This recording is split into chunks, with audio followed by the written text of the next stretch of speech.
Good evening, everyone. Can you all hear me? Very well, sir. Yes. Very well. Very well. All right, fellow Biafrans in Netherlands, on this speech, comment coming from different world leaders on the just concluded peace summit for Ukraine, I will make my speech today. So the media team, please give us some of these clips and let the Biafrans and the entire world listen. Thank you, Mr. President. Now I'm pleased to hand over the floor to the Vice President of the United States of America, Kamala Harris. Thank you. Thank you, President Ahmed and President Zelensky, for hosting this summit. It is my honor to be here with all of the leaders today. I first met President Zelensky in February of 2022, just 5 days before Russia invaded Ukraine. An outrageous attempt to subjugate a free people and an attempt to wipe a sovereign state off the map. On that same day, I addressed the Munich Security Conference and made clear that the United States of America is a steadfast supporter of the principles that people have a right to choose their own form of government. Nations have a right to choose their own alliances. There are inalienable rights governments must protect. The rule of law must be cherished. Sovereignty and territorial integrity of all states must be respected. And national borders should not be changed by force. And nearly 2.5 years later, I am here to reaffirm the commitment of the United States to these principles and our unwavering commitment to support the people of Ukraine as they defend themselves against Russia's brutal aggression.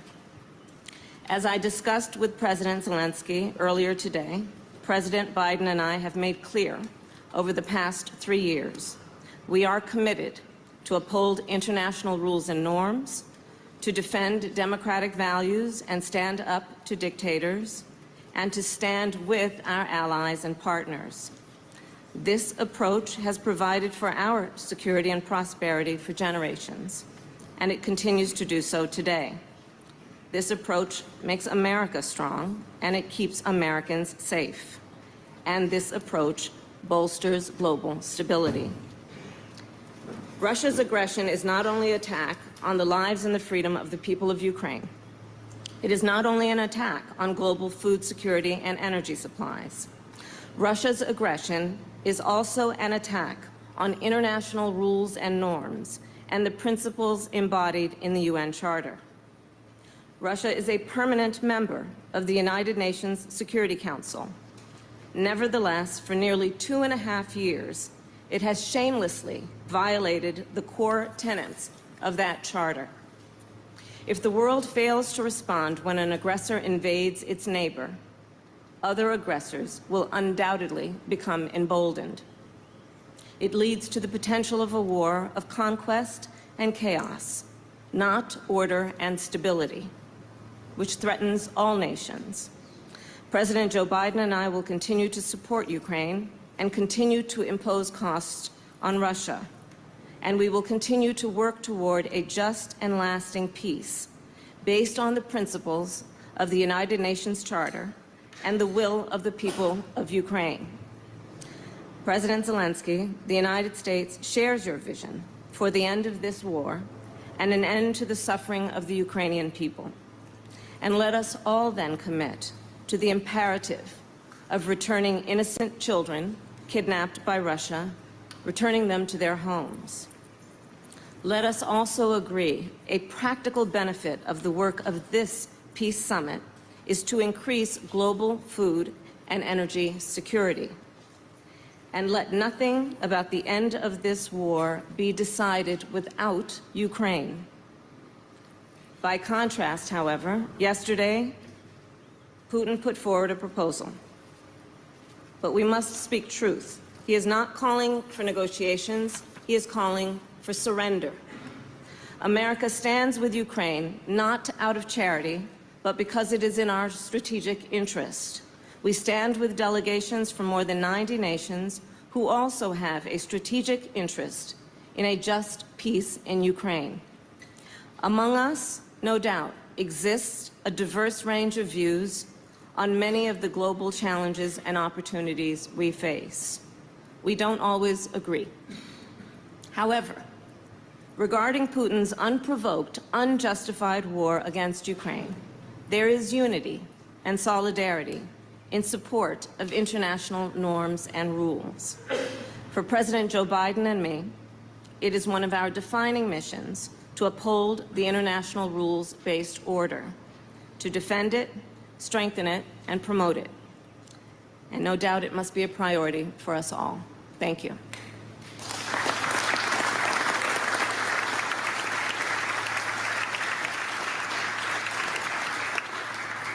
Thank you.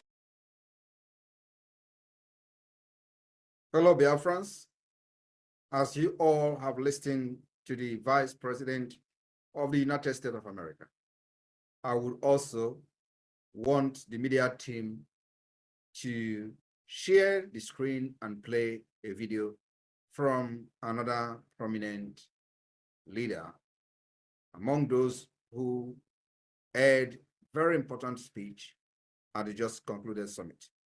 Thank you. Thank you, Madam President of the Swiss Federation, Mr. President of Ukraine. First of all, let me thank you for organizing this important summit. I would like to briefly focus on 4 points. First, international law and UN Charter must be the backbone for a just peace in Ukraine. No matter our continent, history, religion, or skin color, we all share the same guiding compass, and this is the UN Charter and its principles of sovereignty, territorial integrity, human dignity, and the right to self-defense. These principles are universal, and we must uphold them. Second point, this war has one aggressor, and this is Russia, and one victim, the people of Ukraine. And the people of Ukraine, they have the right to defend their children, their homes, and their communities. And it is our collective duty to protect a world based on laws that govern how countries should live together. This full-scale war is more than an attack on the security of Europe, on the idea of Europe. This is an attempt to drag us all back to a darker past, a world of nuclear confrontation, dramatic food insecurity with economic consequences. This war is an odious attempt to replace the force of law with the law of force, and we cannot give up. Russia's threats to use nuclear weapons are completely unacceptable and irresponsible. Russia's reckless actions are driving up the risk of a nuclear incident with consequences for the entire world, and that's why the EU strongly supports the work of the IAEA, Director General Grossi and staff on the ground. Third point, let's be absolutely clear. There is no room for double standards. International law must be protected always and everywhere without any ambiguity, in Ukraine, in the Middle East, and everywhere in the world. This is our global responsibility. Lastly, a word about the future. Peace requires dialogue. Any future dialogue with Russia must be based on international law and the UN Charter, and it's up to Ukraine to decide when it may be possible. This war is a direct attack on the global rules-based order. We need a global response. We all have a choice to make. Don't we let the world slide backward, or do we stand strong and go forward towards international law, fundamental principles, and the UN Charter? We made our choice. The future is up to us. You can count on the EU. Slava Ukraini. Continue. You have your program. Okay. Good evening, everyone. Good evening, PM. You are welcome to the Netherlands, and I greet everyone that came to join us, the cabinet members, Biafrans in the Netherlands, Biafrans all over the world, the media team, and friends and lovers of Biafra. Thank you so much for taking your time to be with us today to celebrate this special day with the Netherlands. PM, you are welcome. The national anthem that played before, like Mazi Soni said, it was sung by our rep, Mazi Uwoma, and the music was in collaboration with another Biafran. So it was especially, she wanted to do this especially to surprise PM and Biafrans.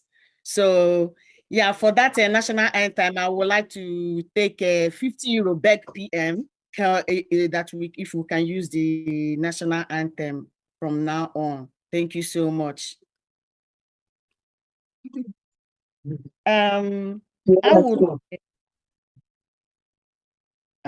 would like to invite Mwada Obioma for the opening speech. Are you ready? Coordinate. Give me a co-host. Oh yeah, could you please, Mazi Sonny, could you please give Ken Mwachi co-host? Okay, you can go. Ken Mwachi. Thank you. Ken Mwachi.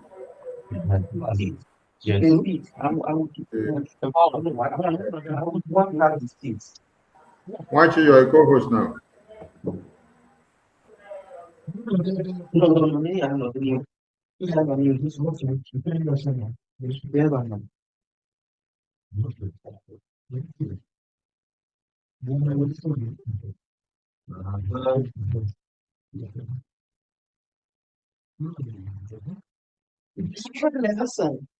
The Netherlands, Office of Liaison Representative, 16th June 2024.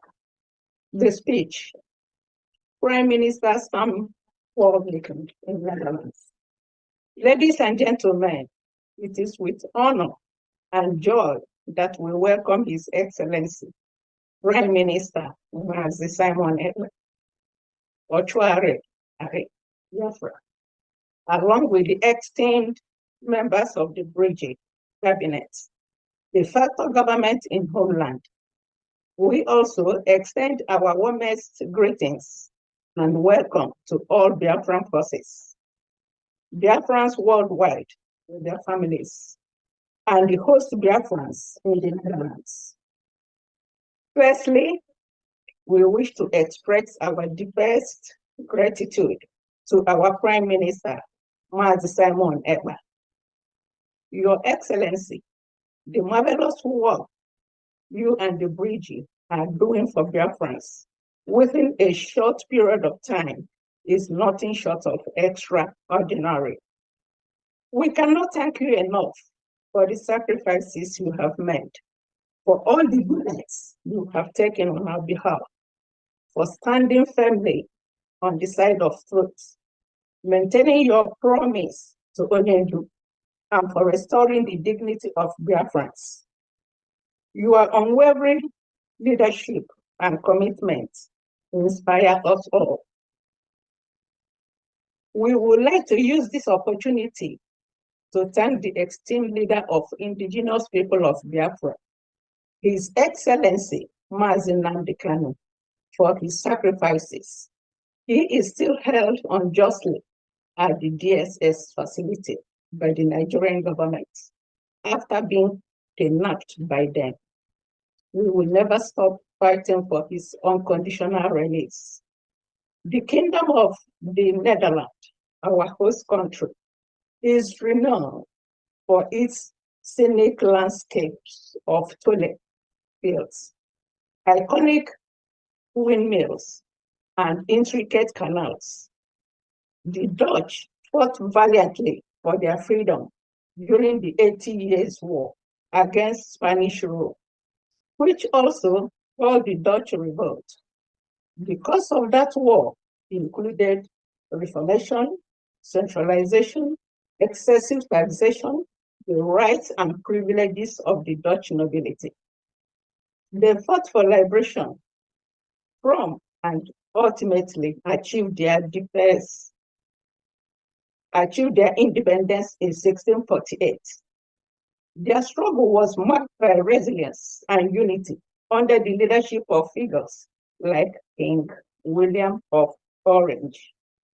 Their victory enshrined in the peace of Westphalia is a powerful testament to the enduring spirit. The spirit of perseverance and collective effort has made the Netherlands a great nation, celebrated for its progressive values, technological innovation, and high quality of life. The Dutch commitment to freedom, justice, and collaboration offers invaluable lessons for us all.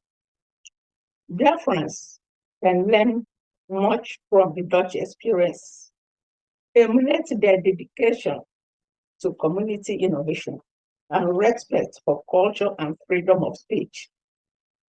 Let us draw inspiration from their journey and work tirelessly to build a future grounded in resilience and cooperation. To our Biafran brothers and sisters in the Netherlands, we urge you to continue being exemplary, law-abiding citizens. Contribute positively to our host country while proudly maintaining our rich cultural heritage. By doing so, we honor both our roots and our shared aspirations for a brighter future. Thank you, His Excellency. You are welcome, sir. Best regard, Netherlands Basin representative, Biafra Republic government in exile. Oh, Batobie, Ochoadili, one of Biafra land. Nwa anyị na-asị gị nnọọ. Ya gazie o. Okay. Go.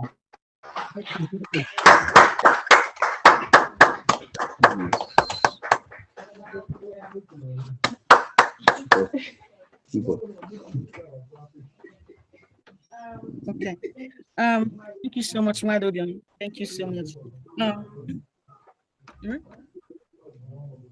First of all, I want to do agenda number 5.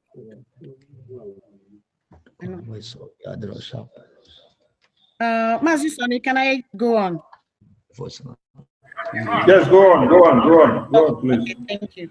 I would like to present Mazi Woma, the Netherlands rep, and Mazi Ken, and can you go,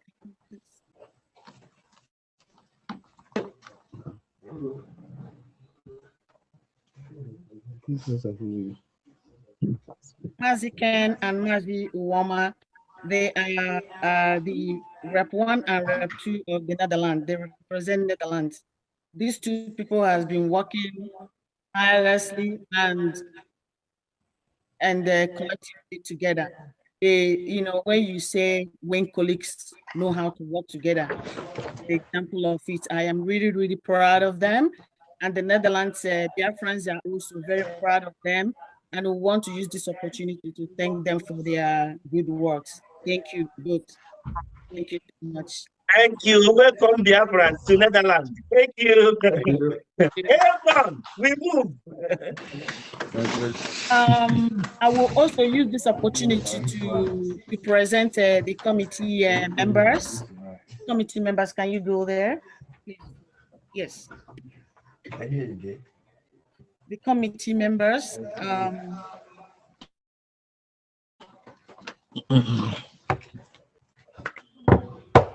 Our committee members, Mazi James, and Mazi Chiemezie, Wada Obioma, Mazi Owama, and Mazi Ken.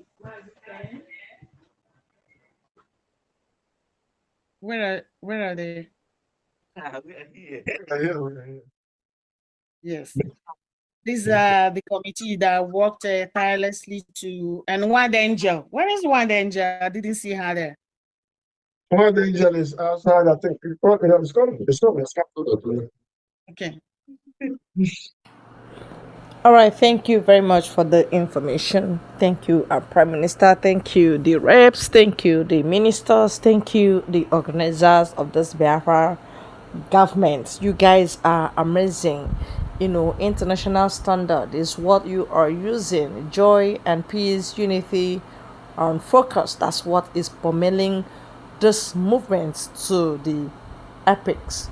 Well, we thank God for this. And Biafrans, you should know, na ihe anyị na-eme bụ ihe mmụọ, and God is with us. You know, when unity is the order of the day, there must be success and promotion. That's it. So, you have all heard what happened in the Peace Summit, and that is it for today. Thank you very much.